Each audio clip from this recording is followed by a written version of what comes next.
Part of the Phoenix Film Festival 2023, presented by Twin TV and Fox Movie Channel. How did you find out about this story?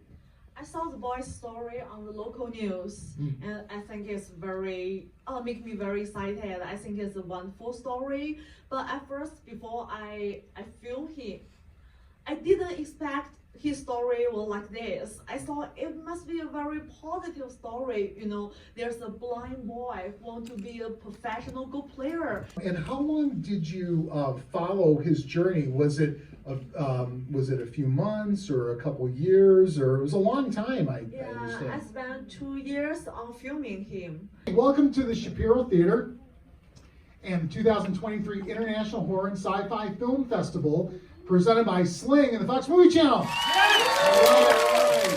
Okay, you are here to see horror shorts B. Mostly, my family, we've owned RVs for a very long time, right? So it's really just kind of, sort of boondocking, camping out in the middle of nowhere, and, you hear sounds outside and you don't know what they are. And so always sort of stay with the characters, right? So you're figuring it out as they are, so the audience never really has more information than them, so it's kind of more like a documentary feel than, The simple story is my then fiance, and I moved into an old house in Los Angeles, and coincidentally it happened to be the house in the movie, which is where I live. That's my home.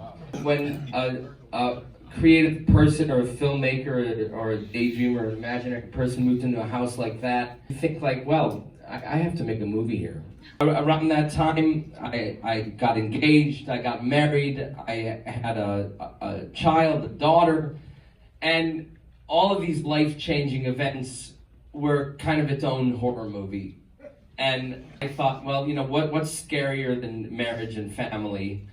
And how do I translate that into a scary movie that deals with these themes but under the surface? And that was the motivation. My writing partner, Luke Roberts, who's on a three-masted bark right now in Antarctica for the next month with no service, actually with the guy who played Woody, which might make a lot of sense if you knew him. He's very similar to his character. We wrote this movie during the pandemic, and we kind of holed up in his apartment and just watched a ton of films.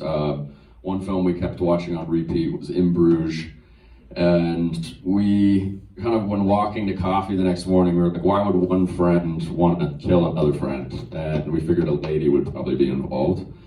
And then we thought it would kind of be funny if someone was open about the fact that they were going to kill one of their best friends because of something that he did. And then we realized that, not that long ago, that was actually pretty common.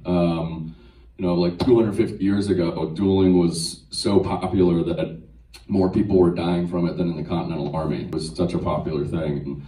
And, people would do it over very, very small offenses. This would actually be like a pretty reasonable reason to duel back in the day. People would duel someone if they called them fat or something. People were dueling all the time.